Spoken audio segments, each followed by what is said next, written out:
Əlbəttə, hadisələrdən 30 ildən artıq müddət keçir. Lakin bu canlı tarixdir və mən də o tarixin bir iştirakçısı olmuşam. 91-ci ildə mən Ali Sovetin deputatı seçildim. 139-cu dairədən Ağdaş şəhərindən və parlamentə qatıldım da, yəni Ali Sovetə. O devir, mən deyərəm ki, o 90-91-ci il seçkiləri ilk dəfə SSR miqyasında artıq əvvəlkilərdən fərqli idi, xeyli irəli idi, yəni demokratik əsaslarla o seçkilərin əksəriyyəti seçilmişdi. O devirdə statusda 450-yə yaxın deputat var idi, onların 40 nəfəri Dağlıq Qarabağ üzrə idi.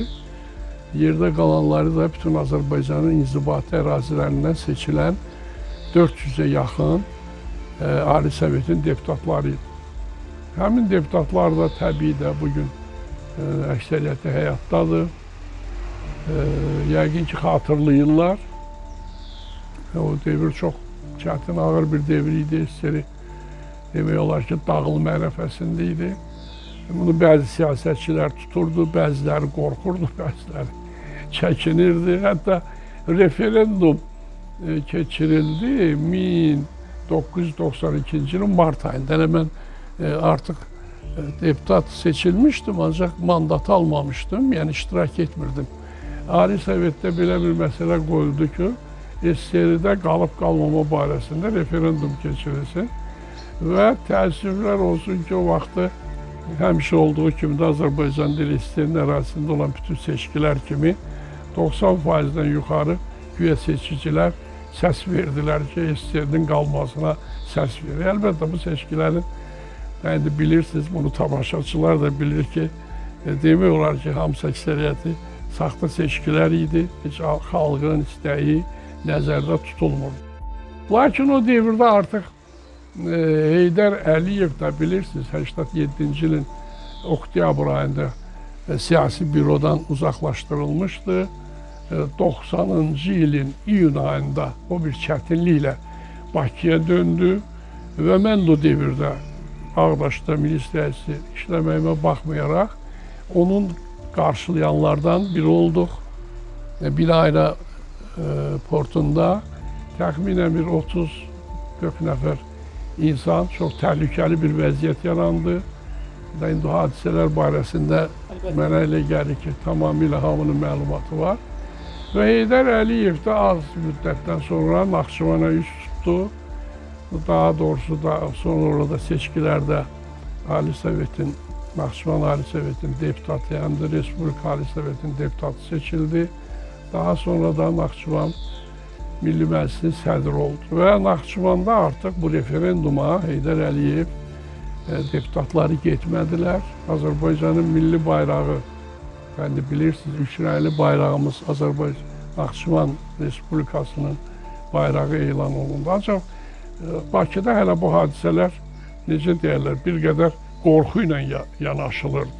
Əlbəttə, bunu da qınamaq olmaz. O Sovet qorxusu, yəni bilirsiniz, 17-ci ildən düz 90-cı ilə qədər gedən hadisələrdən qorxurdular ki, ittifaq qayıdar. Qorxurdular təbii.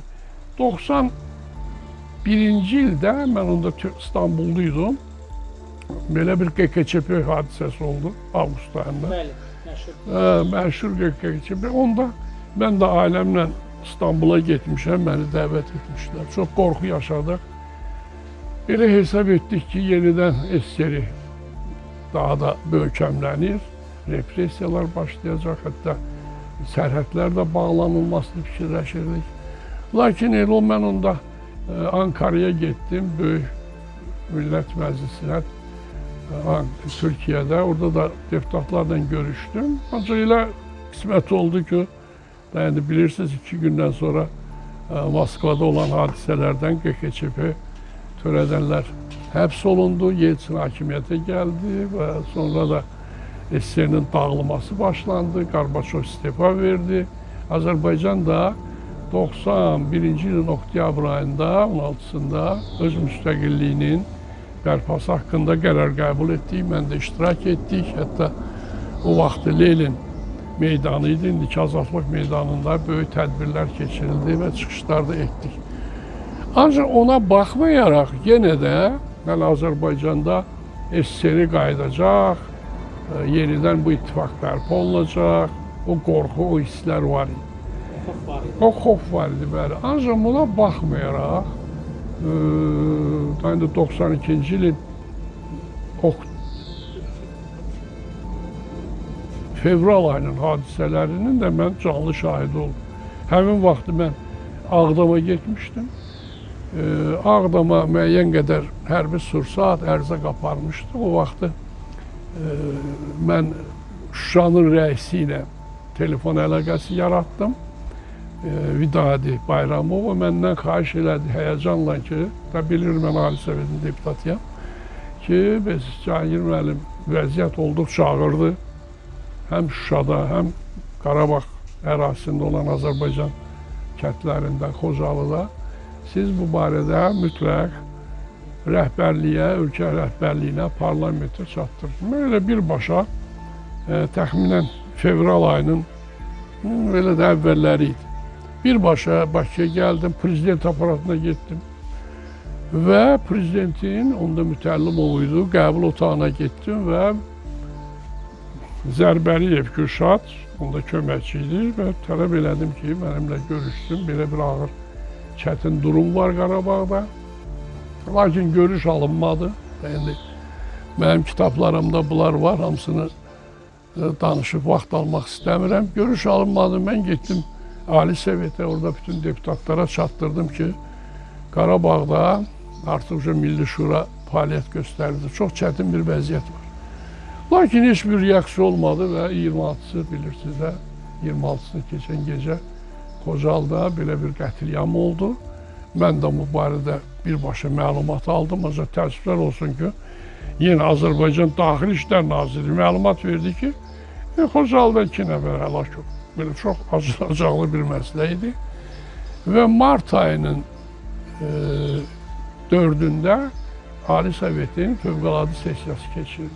Biz bak bu zabıt sen oğlanı niye yüzümüze düşman eylemişiz? Gelsin, otursun bizden iştirak eylesin. Biz de ona bakalım, bizden büyüktür, hamımızdan büyüktür. Ben öyle gelir ki buradan yoksan olmaz. Təbii də mən də iştirak edirəm. Mərhum Çingiz Mustafayevin kadrlarının artıq biz baxmışdıq. Onun müzakirəsi oldu ki, Ali Sovetdə göstərilsin. Və bu göstəriləndə çox həyəcan yaşandı. O kadrları yəqin ki, görmüşsünüz və Azərbaycan Bakı əhalisi ayağa qalxıb Mütəllimovun istifasını tələb etdi. Təbii də indi o proseslər çox danışılıb və Mütəllimov da hakimiyyətdən təbii getmək istəmir. Ona baxmayaraq mən də çıxdım və dedim ki, artıq siz Respublikanı idarə edə bilmirsiniz. Və Respublikanı idarə etməkdən ötəri bu millət birləşməlidir və Heydər Əliyev də hakimiyyətə dəvət olunmalı. Əlbəttə, o vaxtı mənim bu çıxışım çoxlarının xoşuna gəlmədi. O devirlərin hadisələri həmin insanların yadındadır. Hətta mənə qınaq tutanlar oldu, mənə hədə qorxu gələnlər oldu. Lakin mən həmin gün, ondan bir gün sonra Azərbaycan televiziyasına getdim. Onda Azərbaycan televiziyasının sədri Elşad Quliyev idi. Birbaşa bizə canlı efir verdi. Mənimlə Cəbrayıl Nağıyev da deputat idi. Bir yerdə çıxış elədik. Mən orada da göstərdim ki, artıq Heydər Əliyev hakimiyyətə dəvət olunmalıdır. Azərbaycanda yeri gəlsə koalisyon dövlət yaranmalıdır və biz bu ermənilərə qarşı mübarizə aparmağa bacarmalıyıq. Və qorxmurdu, çünki artıq hakimiyyətə AXC müsavat gəlməyə hazırlaşırdı. O devirdə hələ AXC müsavat yox idi. Hazırlaşırdılar, adamları var idi hakimiyyət. Yox, o devirdə Azərbaycan Xalq Cəbhəsinin gücü çox idi, bu faktdır. Lakin o devirdə bilirsiniz ki, hələ o komblok deyilən bir blok var idi. Onun da rəhbərliyi Mütəllimov hakimiyyətli idi və o istefa verib getməsinə baxmayaraq üstündən mart ayının 6-sında istefa verdi.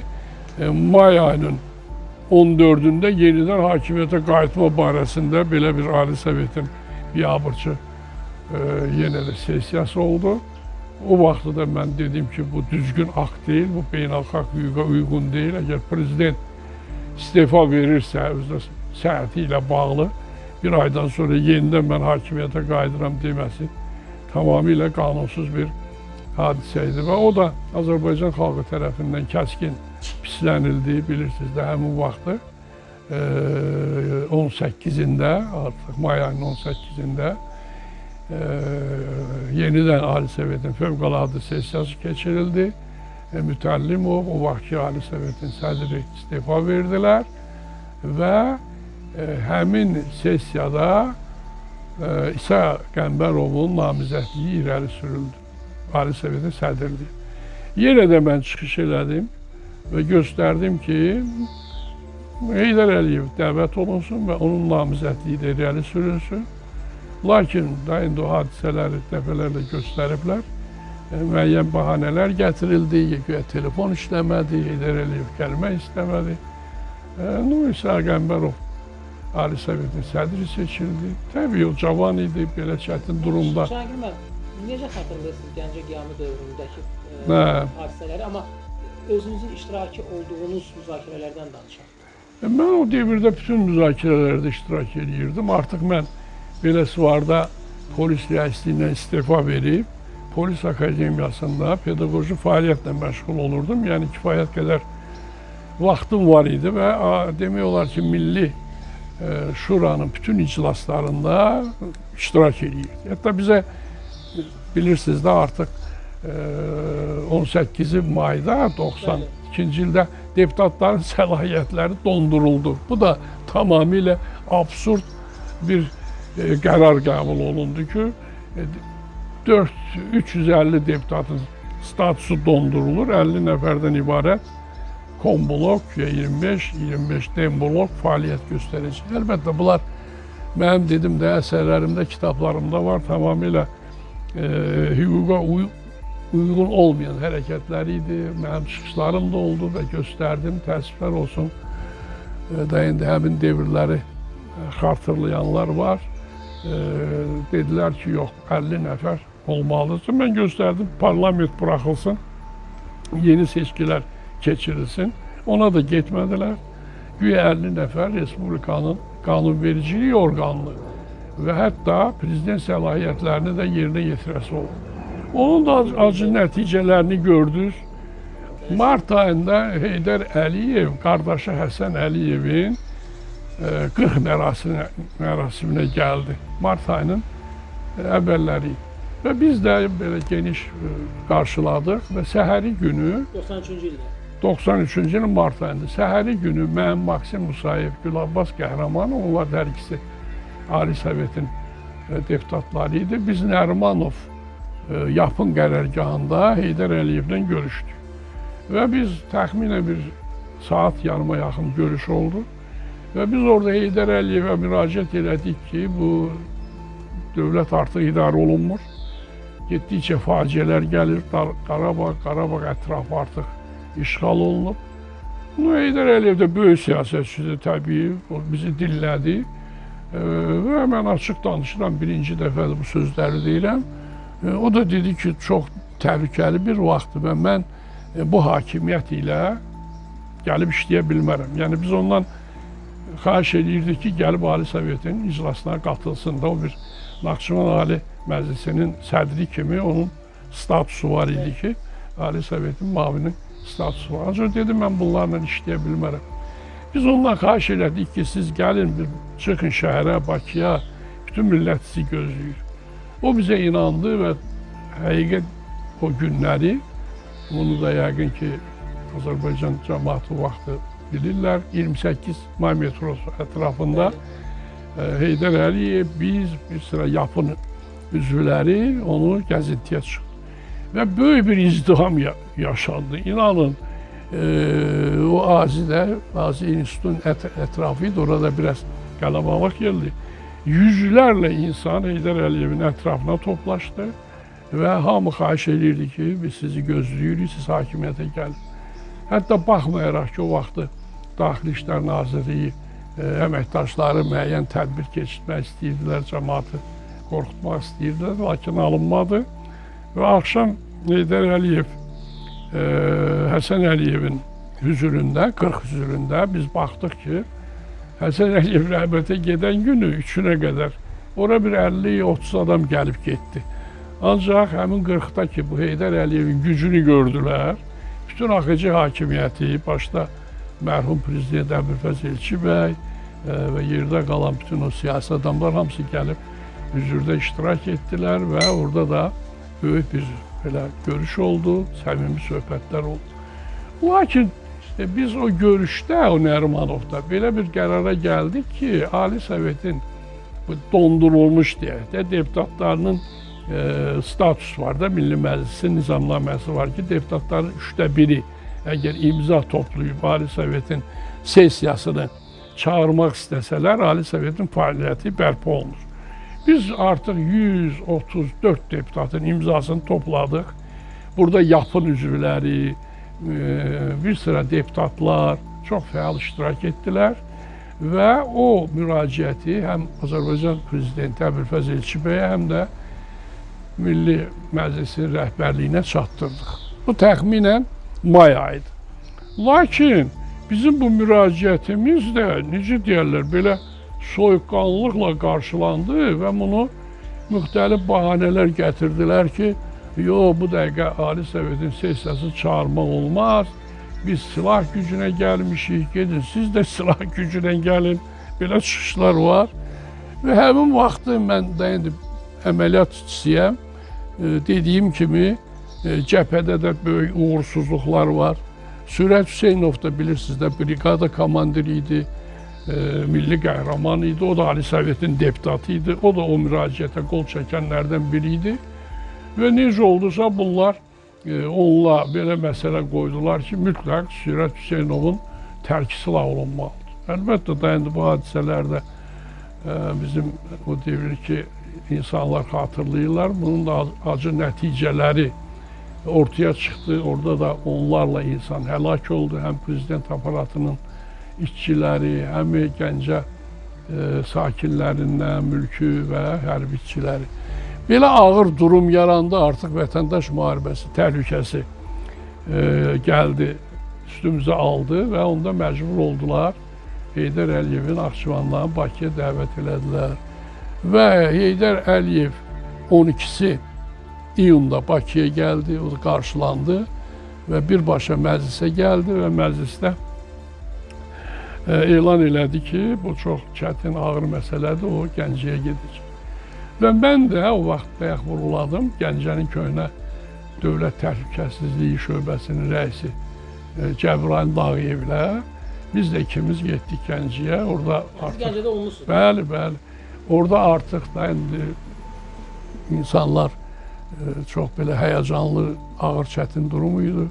Onlarla insan həlak olmuşdu, iştirak elədik. Orada da icra hakimiyyətinin qarşısında mən çıxış etdim, göstərdim. Sürət Hüseynovla da görüşdük və mən də Sürəti tanıyırdım və ona da belə də məsləhət verdik ki, burada qardaş qırğınına getmək olmaz, vətəndaş müharibəsi təhlükəsi yaratmaq olmaz. Ulu Öndər böyük siyasi təcrübəsi var, böyük, necə deyərlər, da indi onun siyasətdə yeri var. Mütləq ölkəmizi Heydər Əliyev Ali Sovetə sədr seçilib bu çətinlikdən qurtara bilər. O da təbii də o hadisələri bilirsiniz.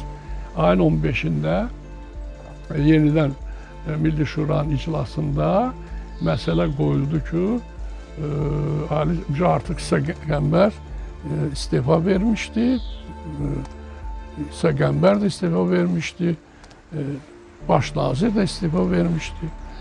Belə məsələ qoyuldu ki, Heydər Əliyevin namizədliyi irəli sürülsün.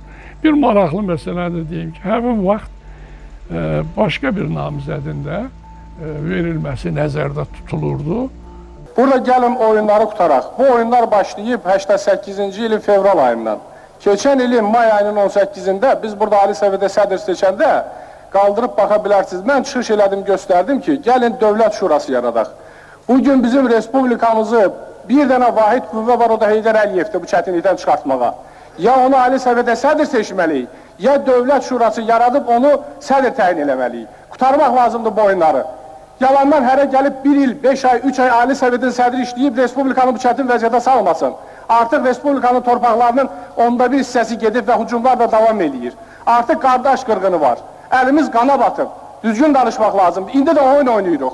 Kimsə öz vəzifəsinə görə, kimsə öz keçmiş ambisiyalarına görə, kimsə öz çətinliklərinə görə. Mən üzümü Heydər Əliyevə tuturam. Bizim ağsaqqalımızsınız, böyümüzsünüz Heydər Əliyev. Ancaq sizdən bir xahişim var. Gəlin bu xalqa, bu millətə siz bir ata kimi, bir böyük kimi rəhbərlik edin. Siz bu millət çətin vəziyyətdədir. Bizi Fələstinin gününə salıblar. Bizim milləti çox acınacaqlı vəziyyət gözləyir. Bizim təhlükəli düşmənimiz ermənilər o qədər də sadə düşmən deyil. Konstitusiyanın 121-ci maddəsinin 9-cu bəndində göstərilir ki, Azərbaycan Respublikası Prezidenti bu və ya başqa səbəblərə görə öz vəzifələrini daha icra edə bilmədikdə, Azərbaycan Respublikasının yeni prezidenti seçilənədək onun səlahiyyətləri Azərbaycan Respublikasının Ali Sovetinin sədrinə keçir. Biz bugün bütün səlahiyyətləri, yəni prezidentin səlahiyyətlərini Ali Sovetinin sədrinə konstitusiya əsasında verməliyik. Ki, o da versin, ancaq təbii ki, mənim bundan xəbərim var idi. Mənim o çıxışım yəqin ki, var, kadrlar da gedir. Mən çıxış etdim ki, bəli, baxmışsınız, çıxış etdim ki, yox, əgər Heydər Əliyev hakimiyyətə gəlməsə, bizi daha acınacaqlı vəziyyət gözləyəcək. Hətta onda bu dedim ki, Azərbaycan Fələstinin gününə düşəcək və ermənilər sadə düşmən deyirlər. O vaxtı da Rusiya Federasiyası onların tərəfində dururdu, silahlandırırdı. Bunların hamısı dediyim kimi mənim kitablarımda var. Və namizədliyi irəli sürüldü və çıxışdan sonra Heydər Əliyev Ali Sovetə sədr seçildi.